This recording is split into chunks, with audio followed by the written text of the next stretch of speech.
Konec marca je v središču Ljubljane potekalo že 21. državno tekmovanje z elastomobili v organizaciji Hiše eksperimentov. Ekipi Gromska strela in Osa iz osnovne šole Sava Kladnika Sevnica sta osvojili vsa prva mesta.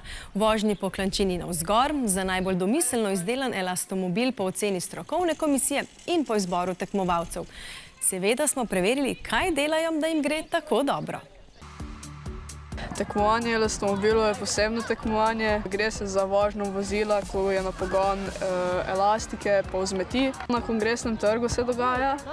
Vozijo se elastomobili v klanec, ko je naklon, mislim, da okrog 3%. Je pa proga tudi omejena po širini. So 3 vožnje, se pravi najboljši pa najslabši, ta metraža se odšteje in tista ta srednja, kakor je, se šteje za tekmovanje. Elastomobil mora biti lahek, gume morajo biti tako zasnovane, da gre veter čez, da jih ne premika, ker so lahko zelo problemi tudi z vetrom.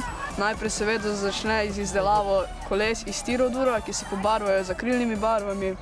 Potem tukaj je veliko 3D printenih komponent, prednja, zadnja prema, taki distančniki in te stvari. Veliko časa posvetimo vsem tem delu. Dobro izdelan elastomobil je iz materialov, tako če primerjamo z drugimi elastomobili, pa tudi v ekipnem duhu. Dobili smo se skoraj vsako jutro, od začetka šolskega leta pa vse do marca, da smo ga naredili. Tukaj dobijo ono natančnost, potem vztrajnost. Napak je veliko, ampak na tem se naučimo tudi, kaj je boljše, kako popraviti. Vse, da bi bil lažji, bolj natančen in da bi dlje prišel. Ta druga naša skupina ima težjega, a mi imamo manjši maskot kot oni. Očitno je bilo takrat, ko je bil veter malo prednosti, če pa ne bi bilo veter, pa bolj po ravnini, je pa tudi ta šel dober. Naše gume so tudi malo manjše. Ja, sprednje kolo je manjše.